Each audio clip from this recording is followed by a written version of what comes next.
early winter settled over the Upper Valley in 1891 without ceremony.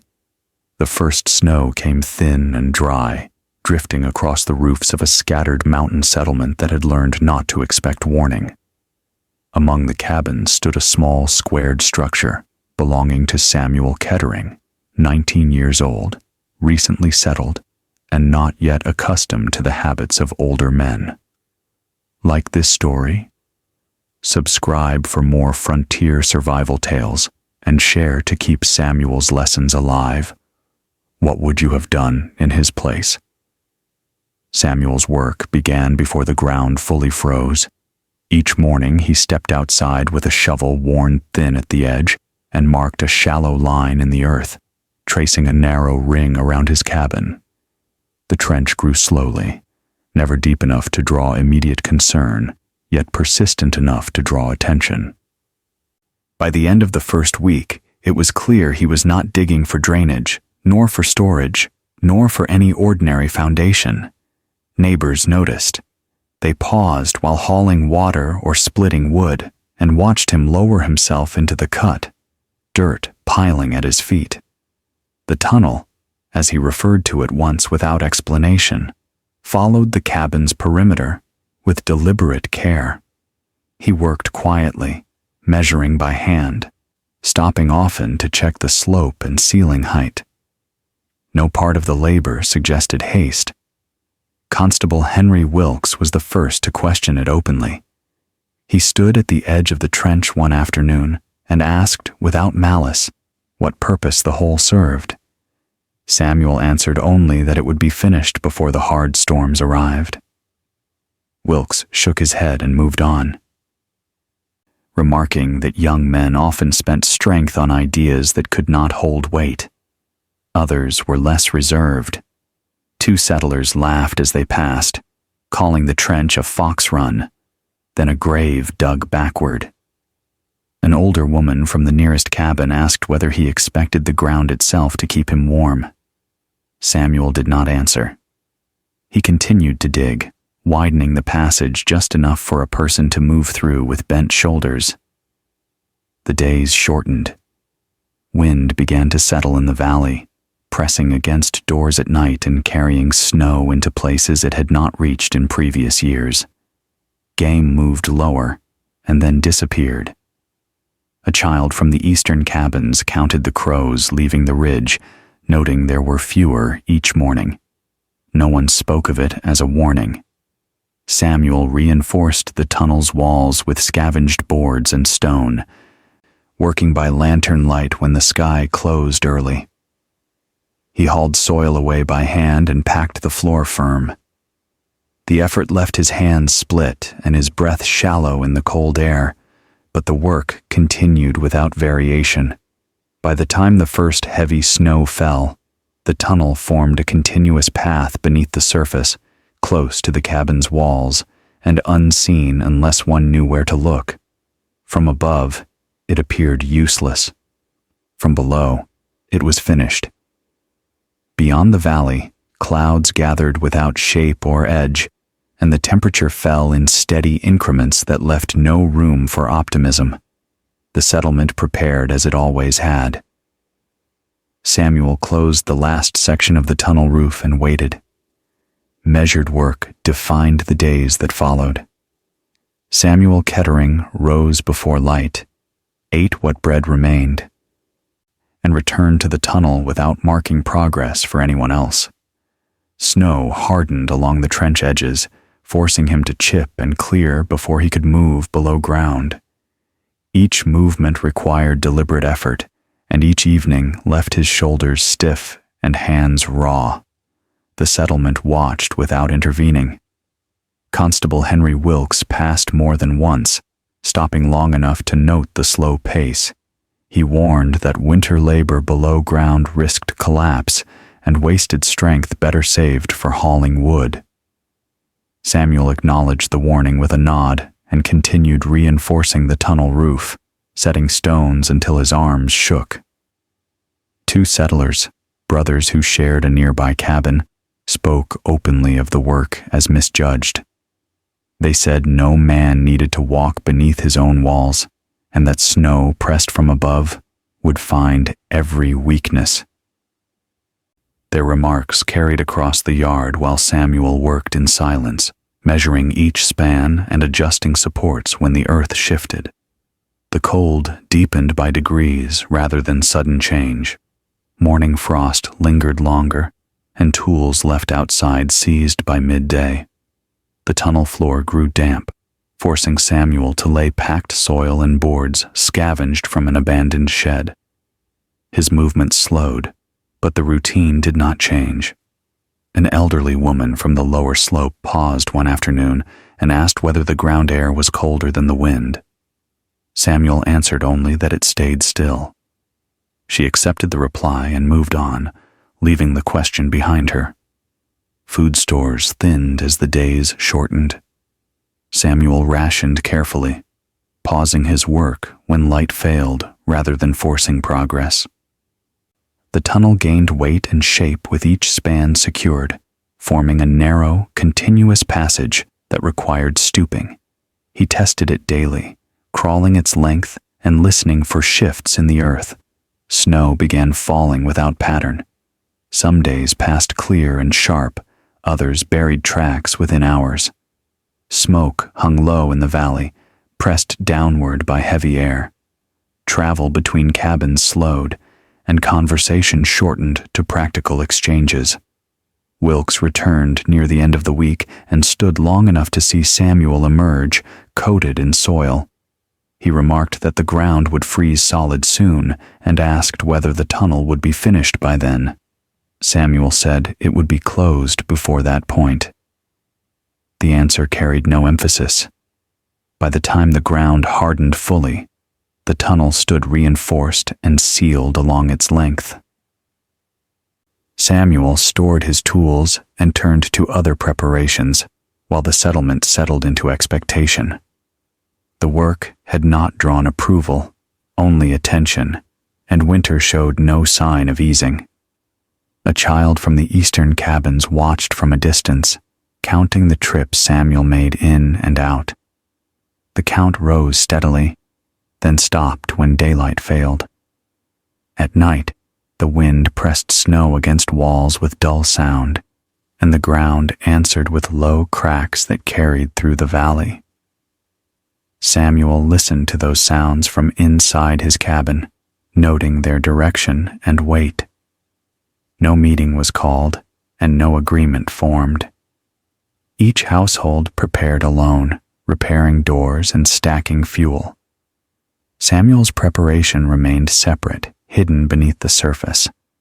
The tunnel stayed unseen except by those who looked directly for it, and most did not. The season advanced without pause. Daylight narrowed, and the first long night passed without thaw. What Samuel had built remained quiet, closed, and waiting beneath the frozen soil. Above it, the settlement held to familiar habits, unaware of how limited those habits would soon become. Winter continued its advance without announcement or concession. No one altered course. Yet, seeing the tunnel keep Samuel safe while everything else failed, don't forget to like, subscribe, and share. These quiet survival strategies are lessons you won't find in any history book. Winter committed itself without announcement.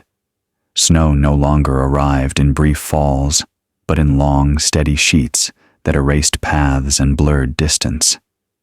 The valley floor disappeared first, then the lower slopes, until only the darker line of timber marked the edge of land and sky.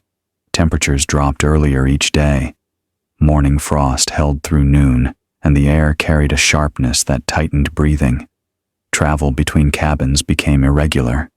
Men left earlier to haul water and returned later, if at all.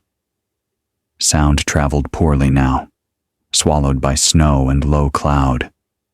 Samuel Kettering worked through these changes with the same measured pace. He finished the last reinforcements along the tunnel roof, fitting stone where the soil showed weakness, and packing earth until the walls no longer shifted under pressure. Each adjustment cost time and strength. He rested often, not from hesitation, but necessity. Others prepared above ground. Wood piles grew taller. Doors were braced with extra boards. Windows were sealed with cloth and pitch. Constable Henry Wilkes inspected hinges and latches along the main path, advising households to limit movement once storms set in. His attention passed Samuel's cabin without comment. One afternoon, the brothers from the nearby cabin crossed the yard and asked whether the digging had ended. Samuel replied that the tunnel was closed and that no further work remained below. They exchanged looks, said nothing more, and returned to their chores. Snowfall patterns shifted again. Wind drove drifts against walls until doors opened only inward. A pack animal refused the trail beyond the first bend, forcing its handler to unload and return. The settlement adjusted its routines quietly, without discussion. Samuel stored supplies within reach of the tunnel entrance and tested each section by lantern light. The air below stayed still and cold, lacking the bite carried by the wind. He noted the difference and said nothing. By the week's end, the valley lay muted and contained. Movement slowed to what was necessary. The tunnel remained unseen, complete beneath the frozen ground, while winter pressed closer with steady force. During the following days, paths vanished entirely. Snow settled into corners and along eaves, adding weight that creaked through the night. The elderly woman from the lower slope remained indoors, sending the child to fetch water when weather allowed. Even short distances demanded planning, and mistakes cost time and warmth. Constable Wilkes ordered no travel after dusk. He spoke briefly at the path crossing, stating only that storms were moving faster than expected. No one argued. The warning stood on its own. Samuel listened from his doorway, measuring the wind by sound rather than sight. He checked the tunnel entrance again, clearing blown snow and sealing gaps where cold air pressed through. Each correction was small, but together they held the space stable. By midweek, animals no longer left their shelters willingly. Smoke flattened against roofs and drifted sideways. The valley felt closed, as though its edges had drawn nearer. Conventional preparations reached their limit, and waiting replaced action. The season had committed fully now. Snow covered old markers and erased earlier judgments. What remained visible were roofs, smoke when it rose, and the narrow limits of movement. Beneath one cabin, a closed passage waited, finished before it was needed, while above it, the settlement prepared to endure what it understood. Winter offered no further signals. The storm arrived without force, but with duration. Snow fell steadily for 2 days, carried on a mild wind that shifted direction and filled spaces unevenly. It was not the kind of weather that drew alarm, yet its effects accumulated without pause. The first failure appeared in a shed near the upper path. Its roof, already bowed from earlier winters, collapsed inward under added weight. No one was injured, but stored grain was lost beneath packed snow. The structure was left where it fell, its timbers pressed low and silent. Along the western cabins, doors began to bind. Snow settled against frames and froze overnight, forcing occupants to dig outward before movement was possible. Livestock paths narrowed, then vanished. A mule refused to step beyond the shelter edge, its hooves sliding on hardened drift. Samuel Kettering did not leave his cabin during the worst of the snowfall. He moved beneath it instead. The tunnel allowed passage between storage points without opening the main door. He carried supplies along the narrow route, bent low, lantern held close to the wall. The air below remained still, unaffected by wind. A child watched once from a distance, seeing Samuel enter the ground and reappear moments later with a sack of grain. The observation passed without comment. Later, the elderly woman from the lower slope paused near the cabin and listened as he moved beneath the surface, the sound muted and steady. Above ground, effort increased. Snow had to be cleared twice daily to keep doors usable. Wood piles shrank faster as fires burned longer. Constable Henry Wilkes helped dig out a blocked entrance near the creek, working until his breath showed strain. He said little, noting only that the storm was lingering longer than expected. The brothers lost access to part of their livestock enclosure when a drift sealed the gate. They dug until dark, then stopped, leaving the animals confined and fed through a narrow opening. The solution held, but barely. Samuel checked the tunnel walls each time he passed through, pressing his hand against the packed earth and stone. No shift occurred. Moisture gathered near the floor, and he adjusted boards to keep footing firm. These changes were made without pause or display. The storm ended as it began, gradually. Snow thinned, then stopped. What remained was the evidence of strain rather than damage. Sheds leaned, paths were misaligned, daily routines required correction. Samuel emerged from the tunnel at full light and cleared the main door once, carefully. He did not remark on the difference. He carried supplies inside and sealed the entrance again. The elderly woman crossed the yard later and nodded once toward the cabin. No words followed. The child returned to counting tracks, noting where they ended abruptly. The storm had not broken the settlement. It had shown limits. Those limits were now visible in bent wood, lost grain, and shortened reach. Beneath one cabin, movement had continued uninterrupted, unnoticed by most. The contrast remained quiet, defined only by what failed elsewhere and what did not fail at all. Every shovel, every careful step mattered. Like, subscribe, and share to follow every hidden move Samuel made to endure the winter. How would you prepare if you faced the same storm? The blizzard arrived in earnest and did not relent. Snow fell in unbroken sheets for days, driven by wind that shifted and roared along the ridge. Roofs disappeared beneath weight, paths vanished, and the valley seemed to fold in on itself. Sound carried poorly, absorbed by depth and drift, leaving only the dull, constant murmur of snow pressing against timber and earth. Samuel Kettering moved beneath the cabin. The tunnel provided passage between storage areas and the main door without exposure to wind or accumulation. He maintained circulation by pacing through its length, adjusting boards along the floor to prevent slips, and checking each support beam. Moisture collected in low sections, and he spread dry soil to keep surfaces firm. The effort was measured and repeated as conditions required, offering neither convenience nor comfort.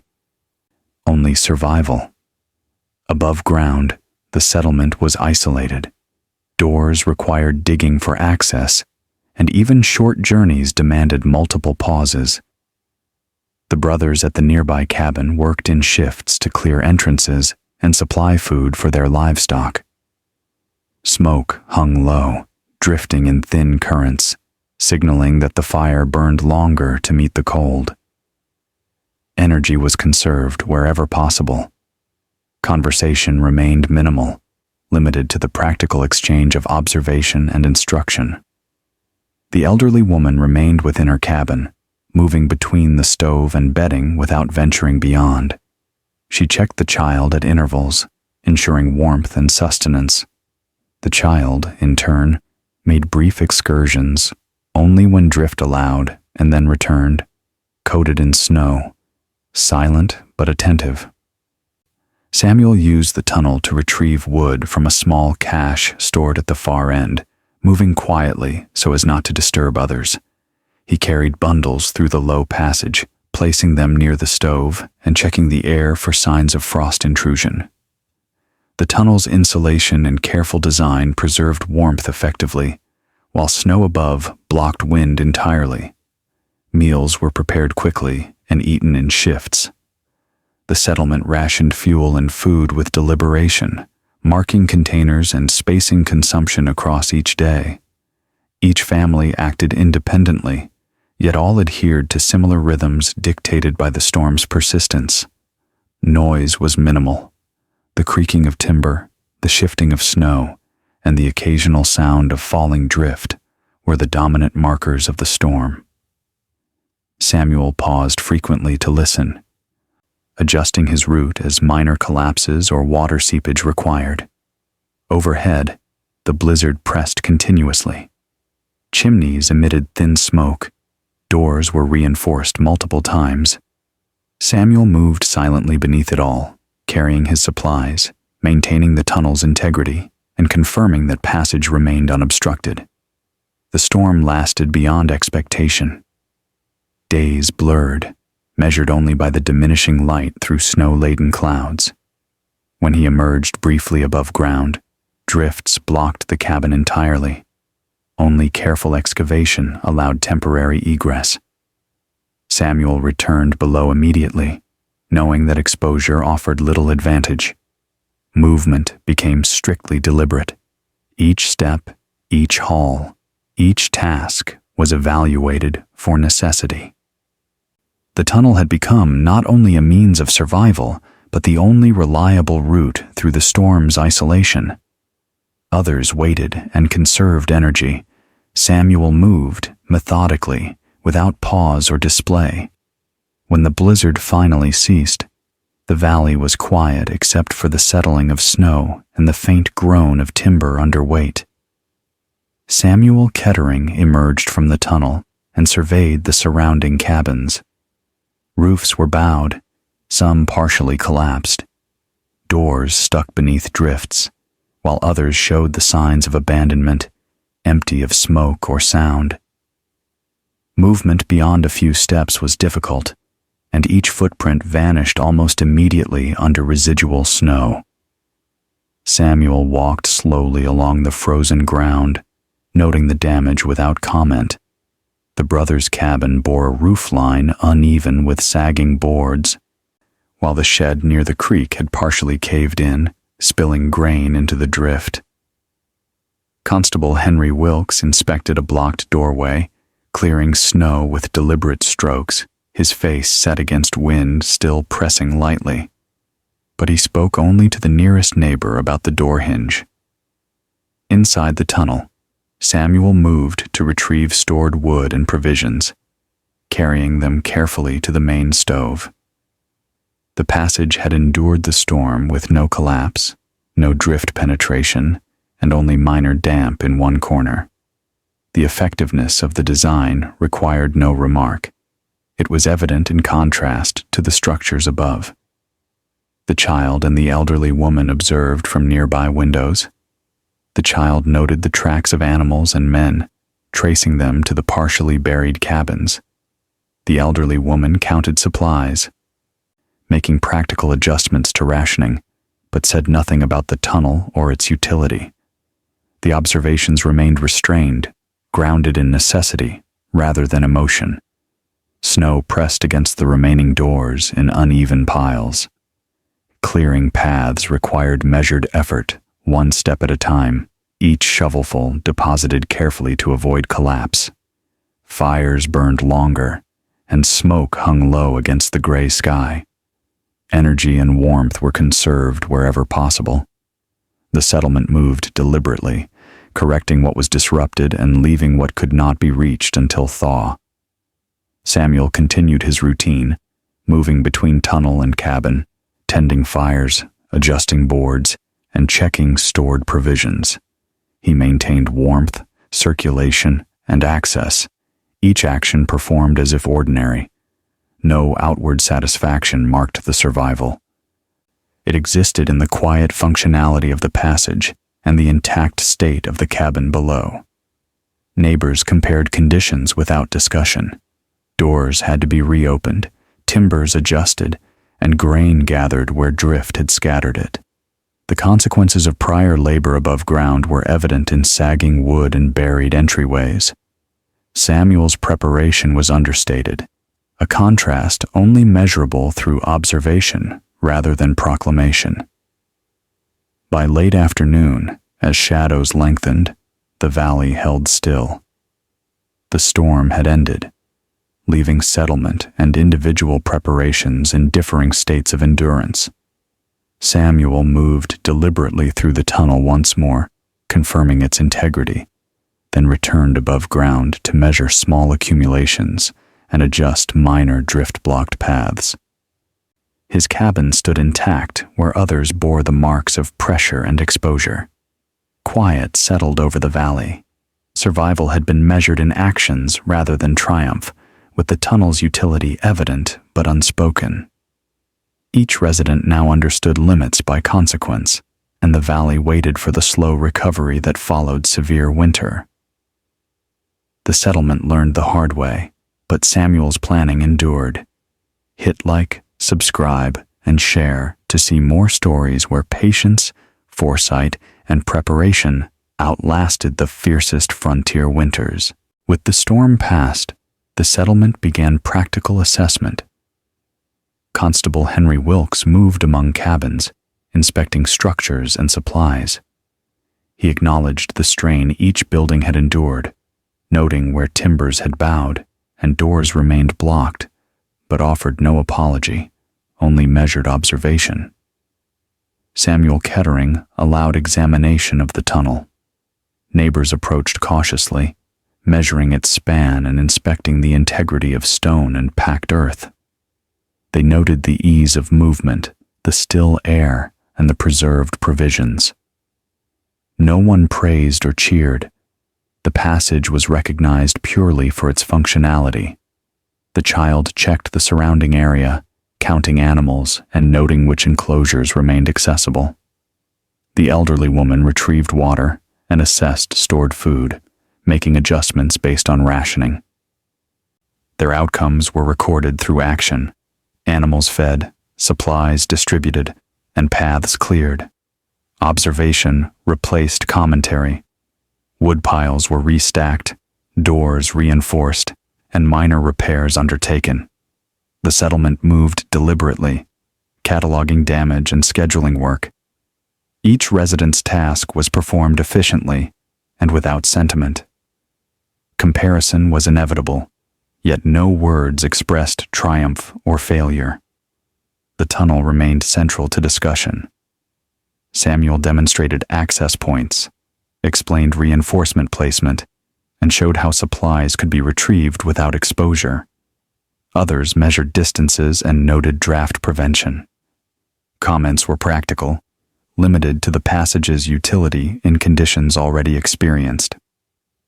Constable Wilkes adjusted a door hinge and commented that future preparation might include similar subterranean work where snow pressed heavily. Samuel nodded, acknowledging the note without elaboration. The focus remained on solutions rather than credit. Paths were cleared and partially reopened, but movement was still cautious.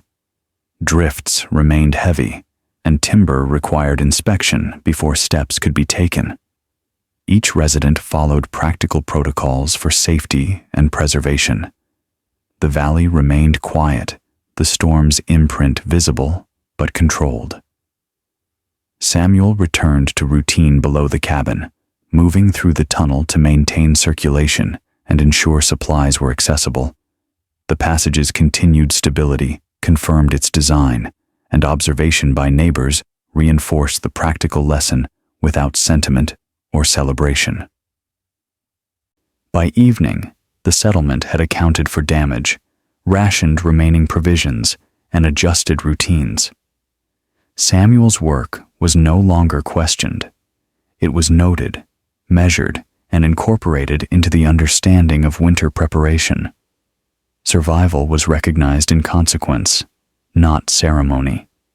Years passed, and the settlement expanded cautiously along the valley floor and lower slopes.